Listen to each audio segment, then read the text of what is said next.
y delegados en lo que se llama la Conferencia Nacional.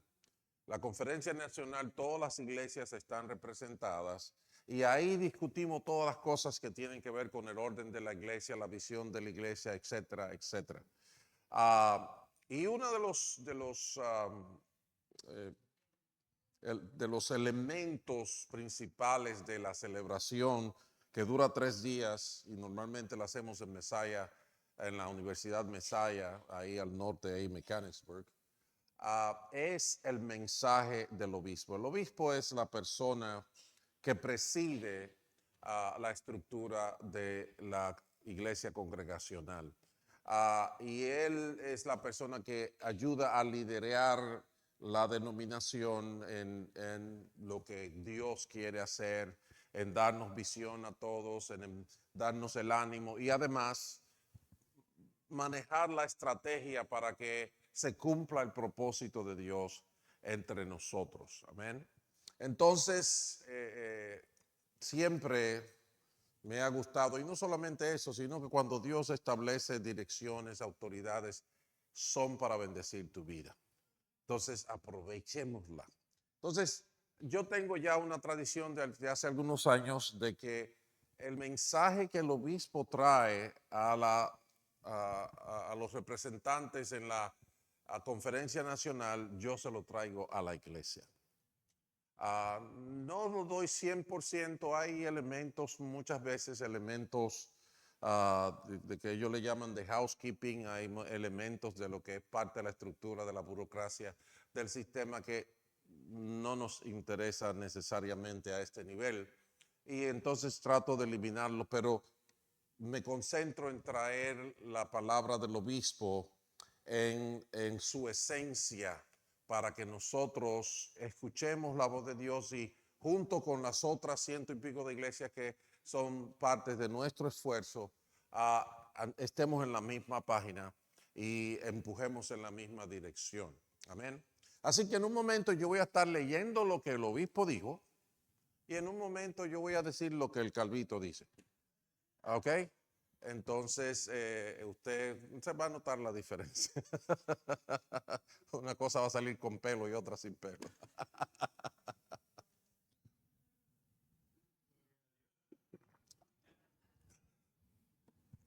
Así que abran sus corazones. Amén, porque hoy día de hoy van a tener 2 predicadores, uno con pelo y otro sin pelo. Pero vamos a escuchar la voz de Dios detrás de todo esto. Amén. Bien. Yo le puse, ¿cómo se llama? Yo dividí el mensaje en subtemas y les puse título para ayudarnos a mantener el hilo de la conversación, como voy a estar leyendo hoy un poquito más de lo que es mis propias palabras. Y el primer tema que le puse a la introducción del obispo fue el estado de la iglesia versus el futuro de la iglesia. Y lo van a entender en la medida que escuchen el desarrollo. Así que prestemos atención. El obispo presenta este conflicto de esta manera. Él dice: saludos en el nombre de Jesús, el alfa y el omega, el principio y el fin. Hablando de principios y finales, de pasado, presente y futuro, ¿no les encantaría poder predecir el futuro? Pregunta el obispo. ¿No sería maravilloso poder ver el futuro, por así decirlo, y saber qué viene antes de que llegue? ¿Estar totalmente preparados para lo que sigue? Esta es sin duda la ansiedad que viven los líderes de la iglesia.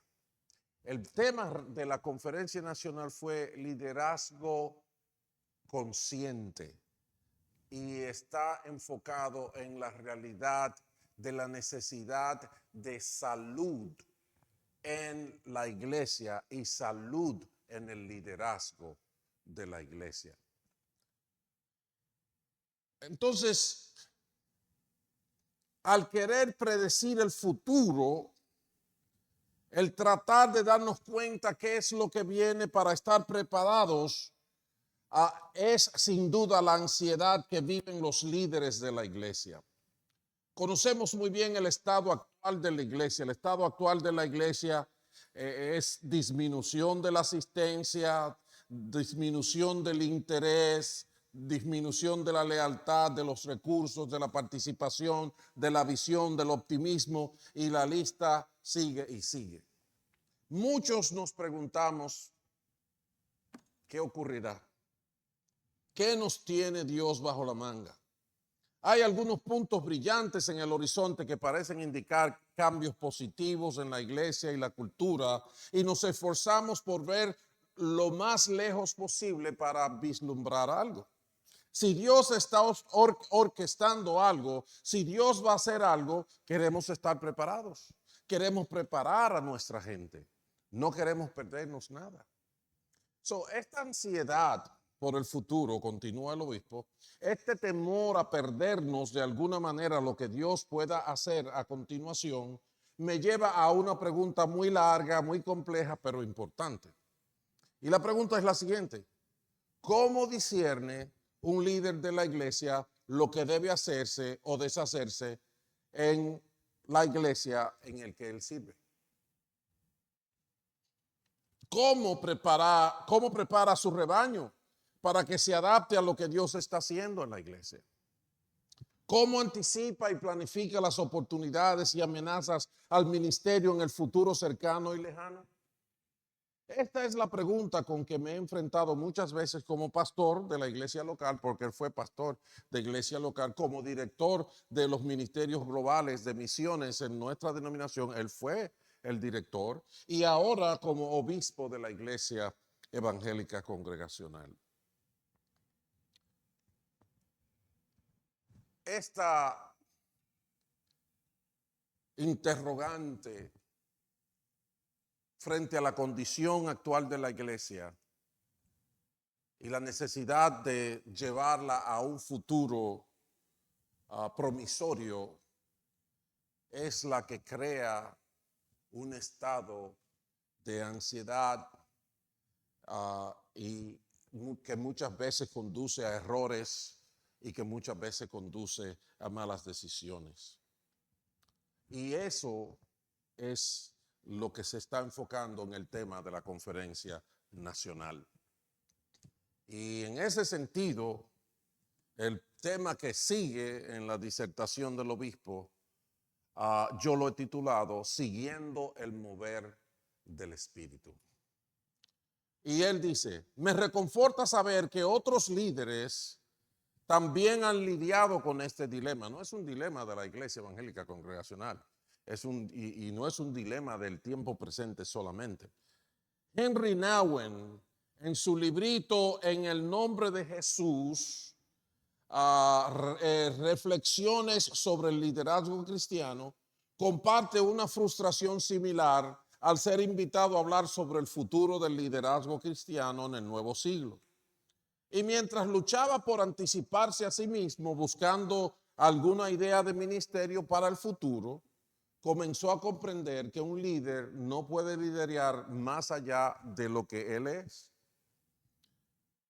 O dicho de otro modo, los líderes liderean desde lo que Dios está haciendo con ellos ahora mismo. Y él mismo lo afirma diciendo: cuanto más dispuesto estaba a analizar honestamente lo que pensaba, decía y hacía ahora, más fácilmente entraba en contacto con el mover del Espíritu de Dios en mí, guiándome hacia el futuro. Dios es un Dios del presente y se revela a quienes están dispuestos a escuchar atentamente en el momento en que viven los pasos que deben dar hacia el futuro. Ciertamente es muy importante que ustedes recuerden, y estas son mis palabras, que cuando Jesús estaba preparando a sus discípulos para su partida, Él les dijo varias cosas. Una de ellas fue: no los voy a dejar huérfanos. El Espíritu Santo a quien el Padre enviará en mi nombre, Él los guiará a toda verdad. Introdujo, promovió, enseñó el ministerio del Espíritu Santo para nosotros, la iglesia. No estamos solos y los retos que enfrentamos no son para nosotros, como dicen por ahí, entrarle a mano pelada. Necesitamos la obra del Espíritu en nuestras vidas, necesitamos el poder del Espíritu Santo obrando en los corazones. El obispo continúa: estoy cada vez más convencido de que la mejor manera para que los pastores, líderes de la iglesia y miembros de la iglesia evangélica congregacional preparen su rincón de la iglesia para las oportunidades y amenazas del ministerio en el futuro y se aseguren de que estén preparados y posicionados para unirse a Dios en lo que Él quiere hacer en el futuro. Lo que nosotros necesitamos es enfocarnos en lo que Dios está haciendo y quiere hacer en nuestras vidas ahora mismo.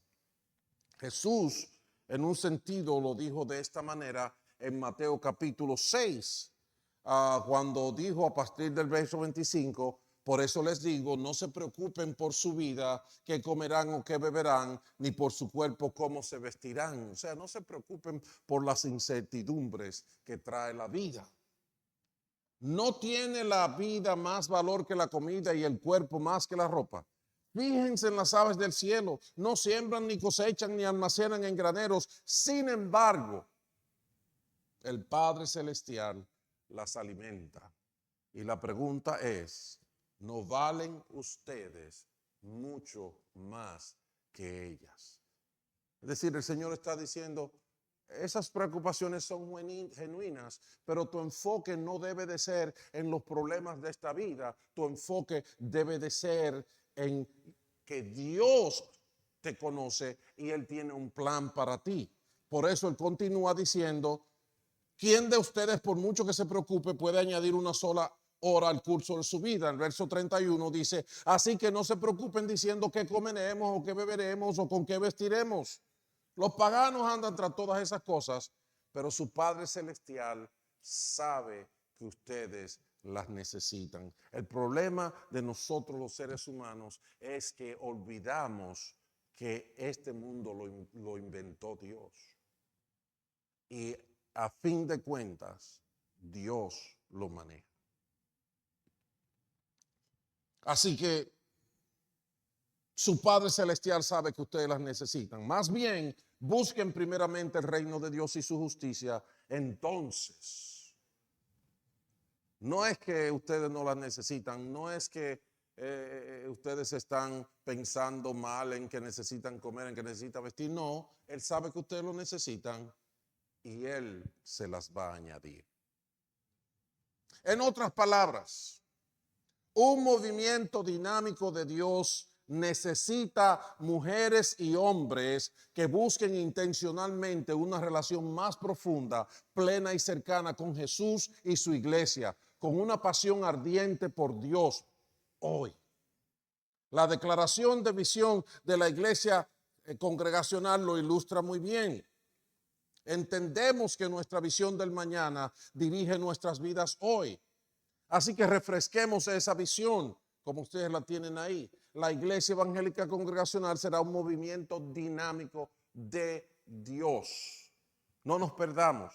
La autoría es de Dios. Él es el dueño. Él es el que tiene los derechos de autor, no soy yo.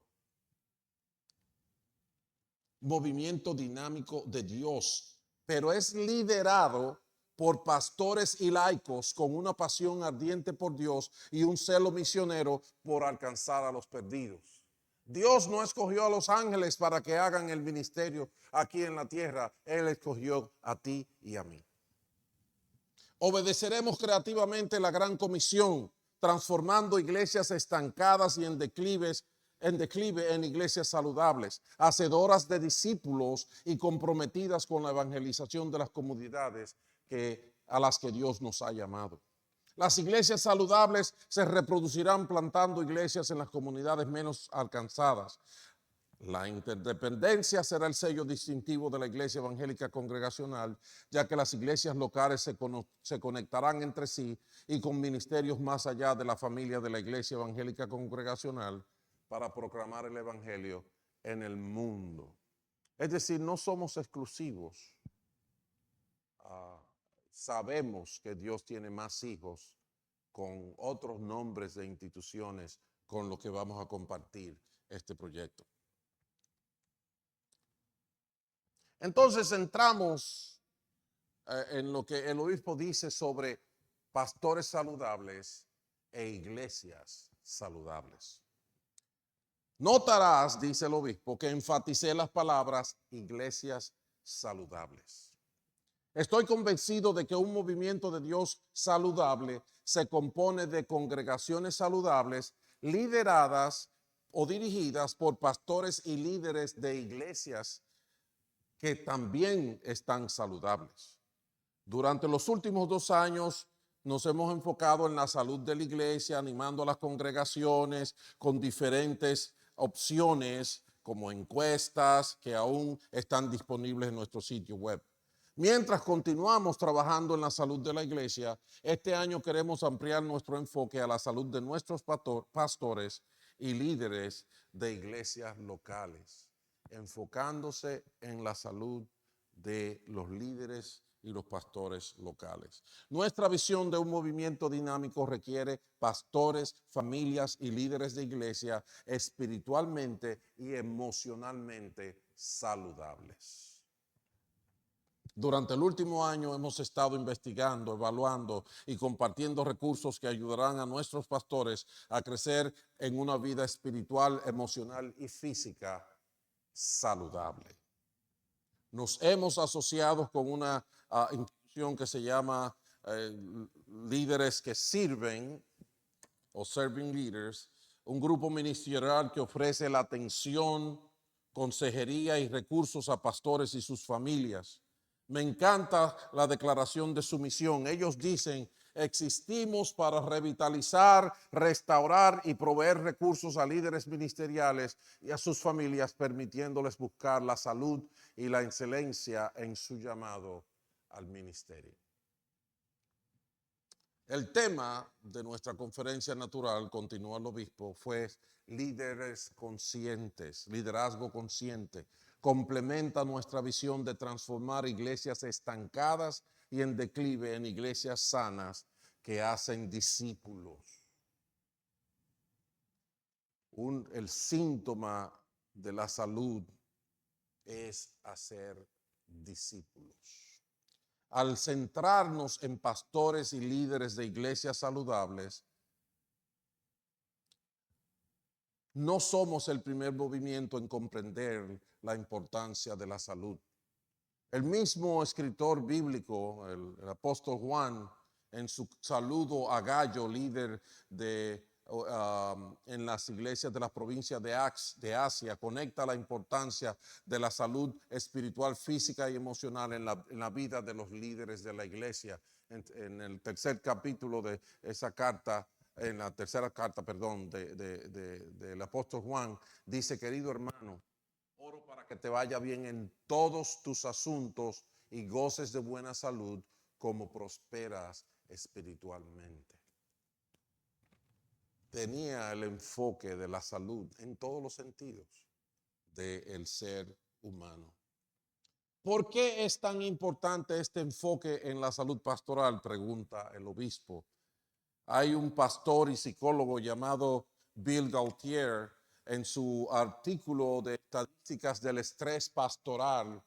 Él afirma que los pastores y los líderes ministeriales a menudo sufren tanto estrés que pueden encontrarse pendiendo de un hilo a punto de agotarse o de estallar moralmente. Las estadísticas del estrés pastoral presentan un panorama desolador. A continuación, el señor Gauthier enumera 24 puntos que reflejan muchos factores estresantes para los pastores y la falta de cuidado del alma. Destacaré algunos puntos editados aquí. Pueden leer la lista completa en un artículo del internet, que si alguien la quiere yo se la puedo proveer. Pero dice él en unos puntos generales e iniciales que el 75% de los pastores reportan estar extremadamente estresados o muy estresados. El 91% ha experimentado algún tipo de agotamiento en el ministerio. El 18% dice estar completamente agotado en este momento. El 70% lucha constantemente contra la depresión. El 50% se siente tan desanimado que dejaría su ministerio si pudiera. Y muchos sienten que no pueden. El 80% de los cónyuges, de los ministros, se sienten excluidos y poco apreciados en su iglesia. El 77% siente que no tiene un buen matrimonio. El 70% no tiene a nadie que consideren un amigo cercano. El 50% no se reúne regularmente con una persona o grupo para rendir cuentas. El 72% solo estudia la Biblia cuando tiene que preparar un sermón. El 21% dedica menos de 15 minutos al día para la oración. El 44% de los pastores no se toma un día libre regularmente.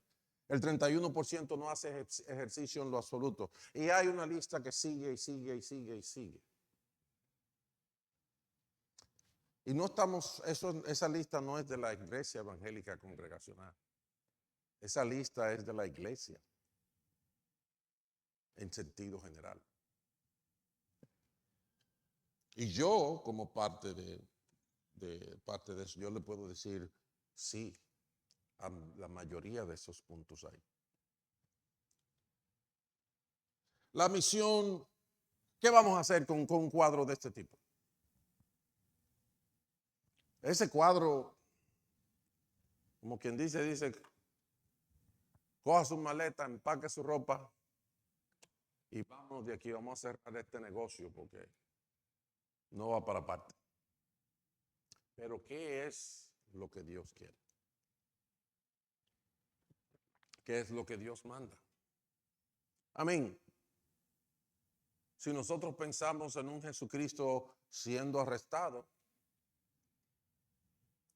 por las autoridades judías y luego llevado a las autoridades romanas y la algarabía de la multitud diciendo crucifícale, crucifícale, yo creo que tenía un cuadro tan malo o peor que este.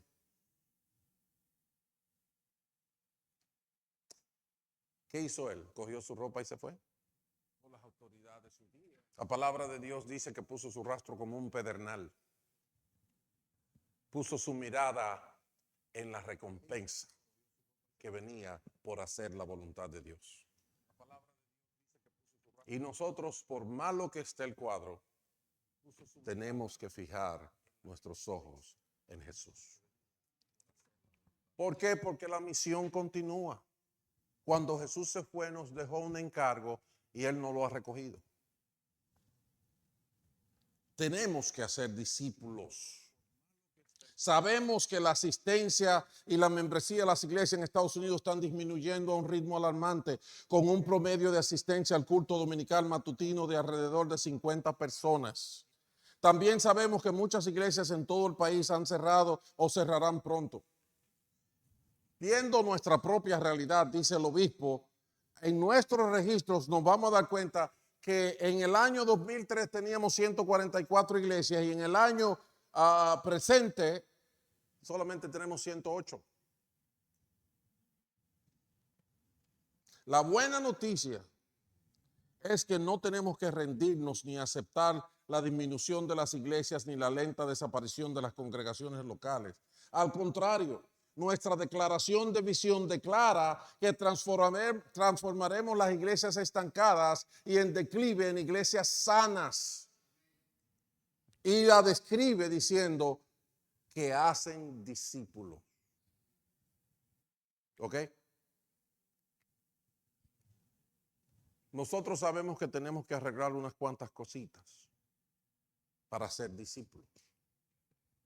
Porque necesitamos entrenamiento, necesitamos experiencias, Hay un grupo más pequeño que está leyendo su Biblia, que está orando, viene a las clases, sus clases, viene a los tiempos de oración, se fija en lo que está pasando, vienen a adorar a Dios, se esfuerzan, ¿cierto?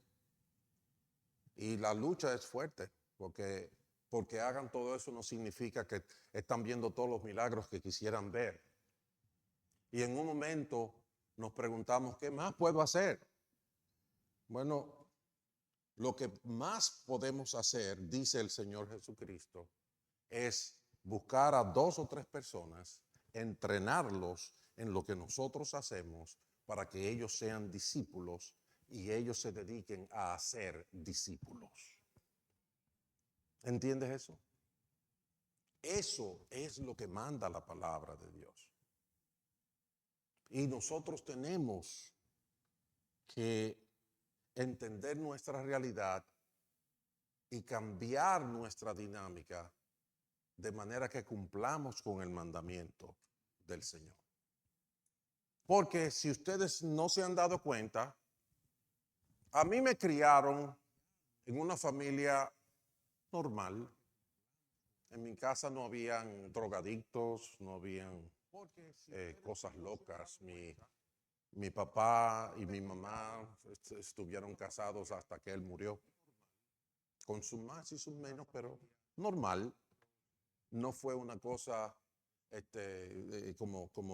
como muy fuera de lo común. Pero, perdón, a pesar de que éramos buena gente, gente creada con una cultura, con una educación, una cultura, una participación, teníamos buenas relaciones con los vecinos y todas esas cosas. A pesar de todo eso, realmente no conocíamos el plan de Dios. Y participábamos en la iglesia en algún momento, en la iglesia que conocíamos. Pero eso se redujo pronto. O eso principalmente fue cuando se moría alguien, o cuando se bautizaba alguien, o cuando se casaba alguien. Esa era toda la vida de fe que teníamos. El mundo, entonces en ese sentido a mí me criaron como mi hijo, tú tienes que ser decente, tienes que respetar a los adultos, tienes que estudiar, hacerte de una carrera, conseguir un trabajo, ganar buen dinero, comprarte una casa, buscarte una novia bien bonita, casarte y tener hijos, y ese es el fin de la vida. Eso me enseñaron mis padres, una familia decente. Pero cuando yo vine al conocimiento de Dios, me di cuenta de que se quedaron cortos, muy cortos. No muy cortos socialmente, muy cortos en la visión de Dios. En la realidad de la meta no es de este mundo, es del mundo venidero. Jesucristo dijo, yo quiero que ustedes estén donde yo estoy. ¿Entienden eso? Pero ellos no me dieron mucho en ese sentido, porque a ellos tampoco le dieron mucho. Pero Dios tiene misericordia. Y un día alguien me predicó el evangelio. Y el Espíritu Santo apretó la tuerca ahí hasta que grité. Y por eso hoy le sirvo al Señor. Así que,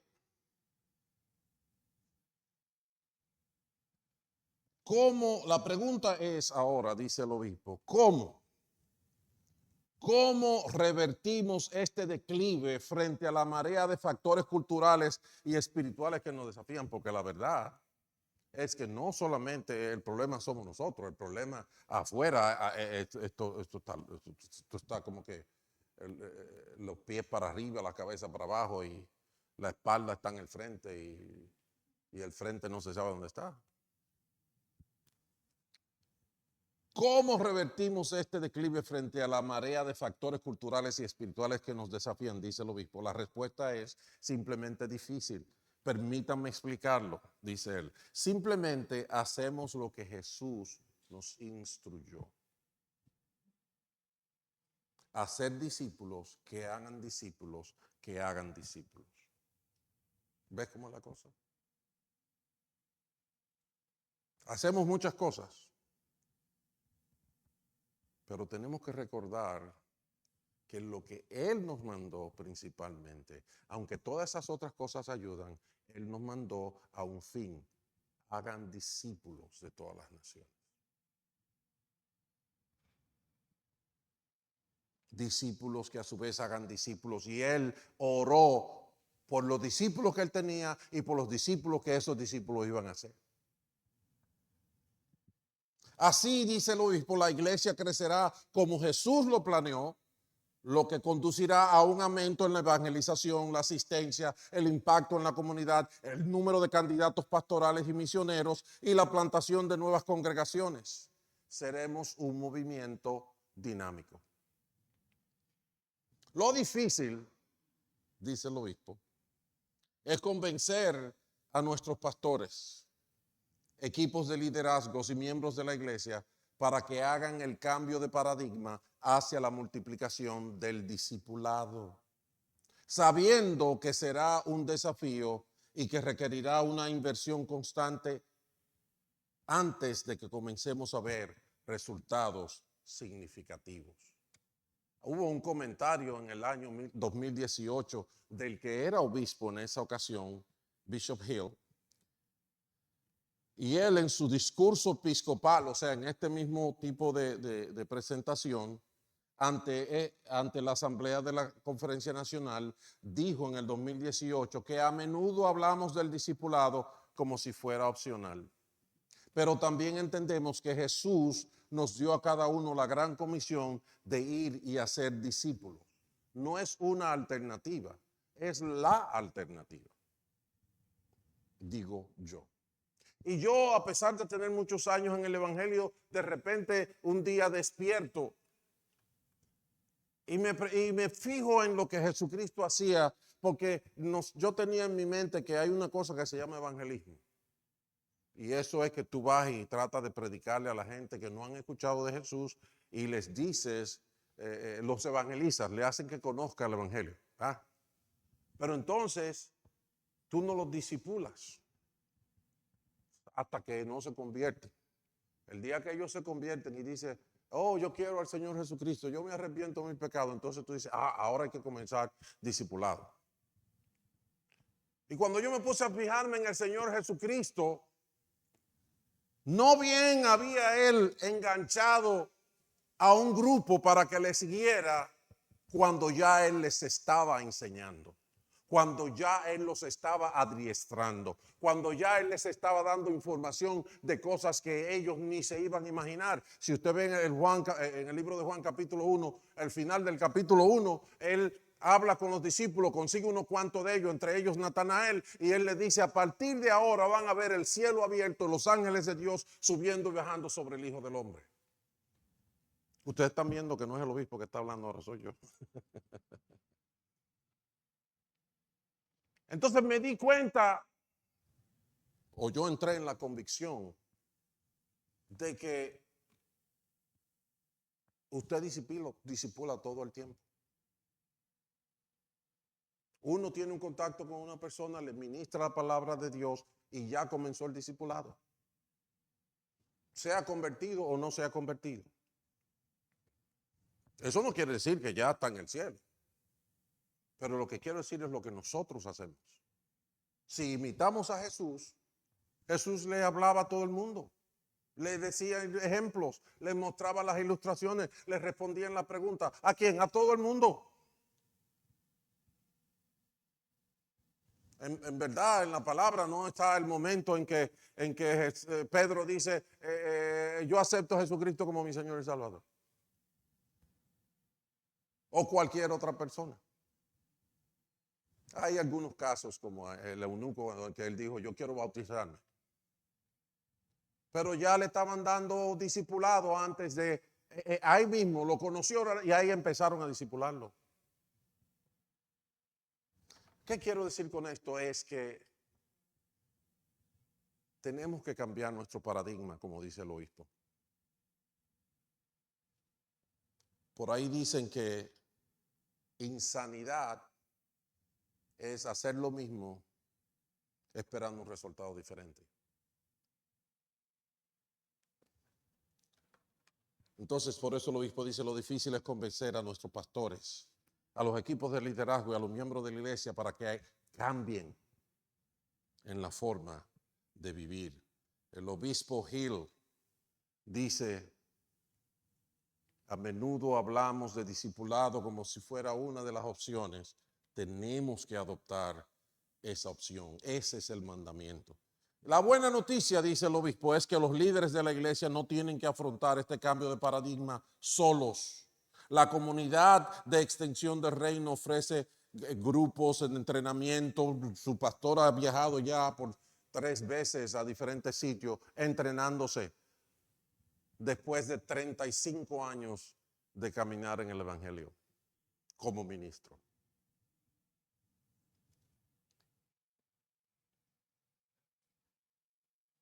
La denominación trata de ayudarnos en todos esos sentidos. Pastores y líderes de la iglesia, si no participan en el plan de discipulado que Jesús prescribió en su gran comisión, ¿qué es lo que vamos a hacer? Pregunta el obispo. Si no nos enfocamos en eso que Jesús mandó, ¿qué es lo que vamos a hacer? ¿Qué es lo que estamos haciendo? Pregunta él. Me oirán decir una y otra vez, si existe una solución milagrosa para cambiar el rumbo y transformarnos en una comunidad, de ser una comunidad en decadencia a ser un movimiento dinámico, la única opción que el obispo ve es la multiplicación del discipulado, que es lo que Jesús mandó antes de irse al cielo. Y en ese sentido, yo titulé el próximo párrafo o el próximo tema como pioneros y abre caminos. En inglés dicen trailblazer, pero yo mismo ni lo entiendo bien. Y el obispo dice, para lograr esto de este cambio, para unirnos a Jesús en su misión de la iglesia como un movimiento de multiplicación del discipulado, necesitamos pioneros. ¿Y qué son pioneros? Un pionero es una persona entre los primeros en explorar nuevos territorios. La complicación de vida que nosotros tenemos ahora mismo tiene sus puntos específicos que quizás nadie lo vivió antes. Y tú y yo tenemos que ser pioneros y hacer discípulos en las nuevas circunstancias, con los nuevos retos, con las nuevas dificultades que el mundo vive hoy. Un pionero es una persona entre los primeros en explorar nuevos territorios, dice el obispo. Un pionero es un explorador, un pionero un descubridor. Los pioneros son visionarios y ven su arduo trabajo y sacrificios por el bien de quienes vendrán después. Sí, normalmente los pioneros hacen el trabajo duro. Yo no sé si conocen la historia del Mayflower, de la flor de mayo, como hay nombres en español de negocios que se llaman la flor de mayo. Por eso, el Mayflower, los que vinieron en ese barco por primera vez, lo primero que les voy a decir es que más de la mitad de ellos se murieron en el intento. Más de la mitad se murieron. Pero te voy a decir algo. Si ellos no hubieran venido, o si ellos por esa razón hubieran renunciado a lo que tuvieran que hacer, no existiera lo que nosotros conocemos hoy como los Estados Unidos de América. ¿Entienden eso? Una de las partes de la historia que yo recuerdo haber leído es que ellos desconocían el terreno, desconocían los recursos y se encontraron con que estaba habitado por una gente que eran muy diferentes a ellos. Eran los indígenas. ¿Y sabe lo que pasó? Que para ellos aprender a trabajar la tierra, a sembrar y a conseguir cómo comer, quienes les enseñaron fueron los indígenas. Que ellos les tenían miedo porque creían que los indígenas podían ser peligrosos, podían ser agresivos y los puertorriqueños que hay aquí saben que allá en Puerto Rico habían unos indios que le llamaban Caribe, que picaban como el sol, porque les gustaba el pleito a los indios Caribe, que venían del este de la República Dominicana. Ellos le tenían miedo, pero saben, ellos venían aquí porque ellos querían escapar de que les estaban impidiendo adorar a Dios con toda libertad. Y ellos vinieron aquí y de repente aquellos a que ellos le tenían miedo fueron los que los ayudaron a sobrevivir. Y eso es solamente un capítulo de la historia de esta nación. El obispo dice: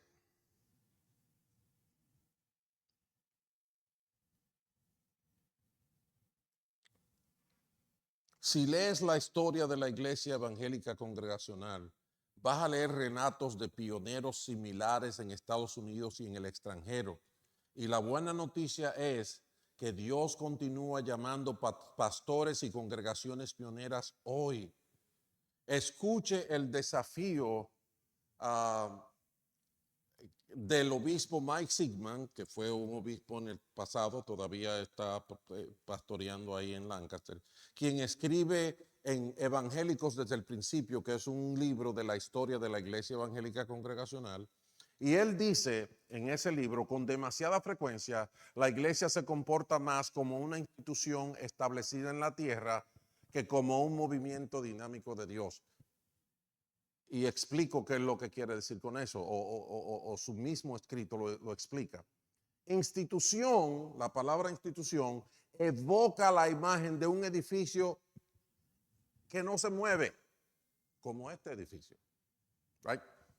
Al que se invita a la gente a venir, mientras que un movimiento evoca la imagen de un grupo activo de personas que influyen en las culturas a las que asisten. Es un grupo dinámico que se mueve para afuera, no se sienta aquí a esperar que la gente entre. Una institución se caracteriza por la cautela, dice el obispo Sigman. Tenemos mucho cuidado. Un movimiento se caracteriza por el riesgo, como lo que pasó en el Mayflower.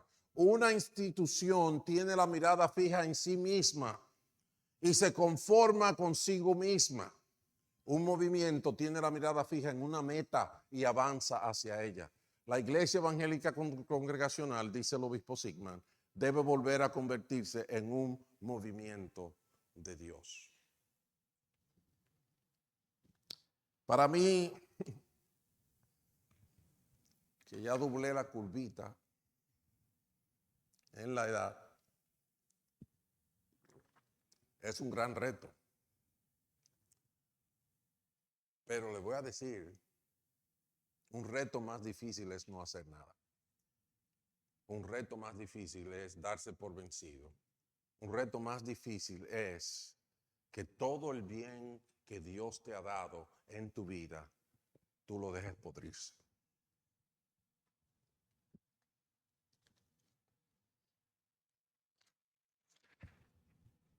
Se me acabó el papel.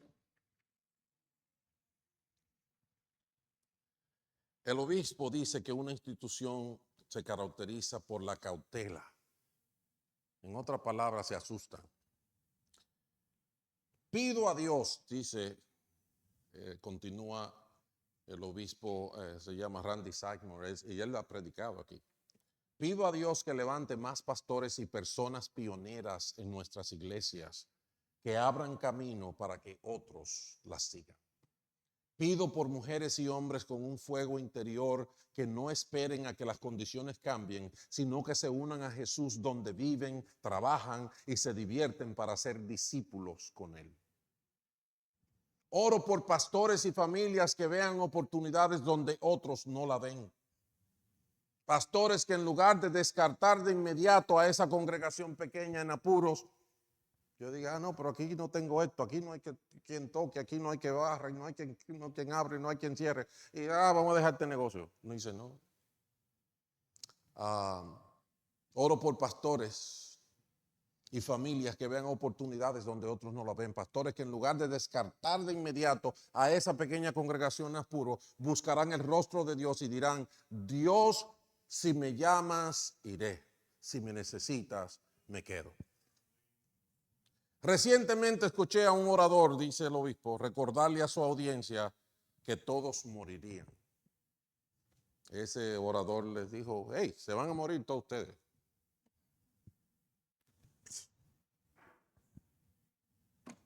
¿Quién no se sabe esa? Pero les dijo: y cuando ustedes se mueran, sus amigos y familiares se van a reunir, hablarán bien de ustedes, luego comerán, se van para su casa y ustedes no van a volver. Ustedes no van a volver para su casa. Consciente de la realidad que enfrentaban todos en su audiencia, los retó a vivir a lo grande, a pensar en grande, en arriesgarse y vivir una vida que valga la pena. Un buen consejo para la persona promedio, dice el obispo. Pero él dice: pero tú no eres una persona promedio. Eres el hijo o la hija nacida de nuevo, templo del Espíritu Santo, hija del Rey de Reyes y del Señor de Señores. Y Él te ha redimido y te ha empoderado para hacer más que pensar en grande o que vivir a lo grande. Has recibido el llamado y la comisión de hacer discípulos de Jesús que repetirán el proceso. Como pastores y líderes de la iglesia, practiquemos un liderazgo consciente. Hagamos un pacto para buscar intencionalmente una relación más profunda, plena y cercana con Jesús y su iglesia, con una pasión ardiente por Dios y un celo misionero para alcanzar a los perdidos. Seamos un movimiento dinámico de multiplicación, dice el pastor Randy Seisman, el obispo. Y ahí termino con su mensaje. Pero ahora voy a predicar yo. Así que me quedan como 45 minutos más. No, pero sí quiero compartir estas palabras con ustedes. Porque asimilando todo esto con lo que estoy 100% de acuerdo. Esto fue lo que el Espíritu trajo a mi corazón y trajo a mi mente. Como quien dice, no es simplemente un líder denominacional que ha estudiado un poquito y sabe bien lo que está diciendo. No. Me motivó a pensar en las palabras del Maestro, del Mesías, del Salvador del mundo. Y estas palabras quiero con ellas sellar la intención y el corazón de nuestro obispo. El Señor Jesucristo dijo en Mateo 28, vayan y hagan discípulos de todas las naciones. Cuando hayas determinado de hacer todo el resto de lo que tú quieras hacer en tu vida, recuérdate que en la última media hora de Jesucristo tener los pies en la tierra, Él nos dijo: vayan y hagan discípulos de todas las naciones. También Él dijo: los envío como corderos en medio de lobos. ¿Y sabes qué yo entiendo por eso que está diciendo ahí? Imagínense un corderito enfrente de un lobo que saca los dientes de ahora aquí y dice, arr. Es un cuadro incómodo. Es un cuadro que atemoriza a cualquiera. Es un cuadro que pinta que hay un perdedor, seguro. Y el maestro dice: así va a parecer a lo que te estoy mandando. Pero él también dijo: el que permanece en mí y yo en él, llevará mucho fruto. Es decir, aunque la película parece que el detective muere, el reino de Dios va a prevalecer. Y por último, Él nos dijo, el que cree en mí hará las obras que yo hago y aún las hará mayores.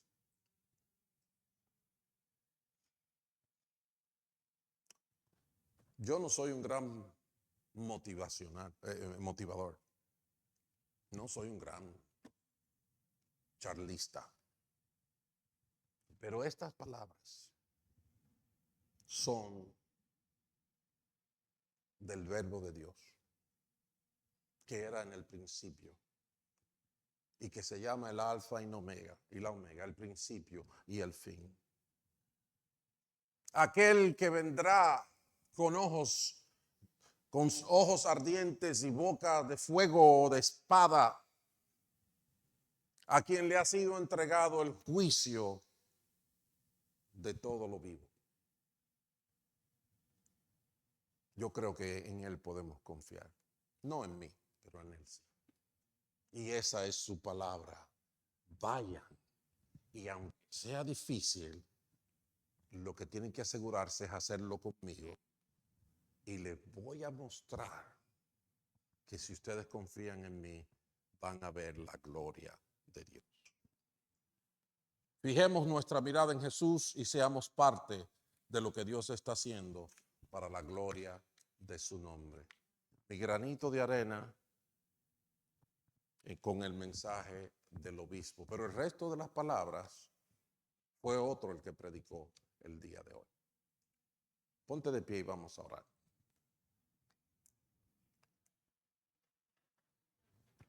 Padre Santo, ciertamente vivimos una época de conflicto, pero no solo de conflicto, de guerra, por lo que pedimos tu misericordia. En Irán, en Israel, en Ucrania, en Rusia, en los Estados Unidos con todo las protestas y las cosas que están ocurriendo y las actividades que nos atemorizan. Pedimos, Señor, que nos des el coraje, que nos permitas verte. Yo creo que es lo principal. Verte delante de nosotros para seguirte, porque no confiamos ni en nosotros mismos, solamente en ti. Te rogamos que tu espíritu sea evidente y no solamente autorizamos al Espíritu, le rogamos al Espíritu Santo que nos dé su poder, que nos levante como te levantó a ti de entre los muertos, para nosotros honrarte con lo que somos. Danos fuerza, Señor. Danos fuerza. Te lo rogamos en el nombre de Jesús. Y yo quiero que si tú te encuentras y te has sentido como que se te acaban las fuerzas, como que es el fin del camino, como que no sabes qué hacer, ven al altar y ven a buscar del aceite fresco del cielo para sanarte, para recobrar fuerzas, para recobrar energías, para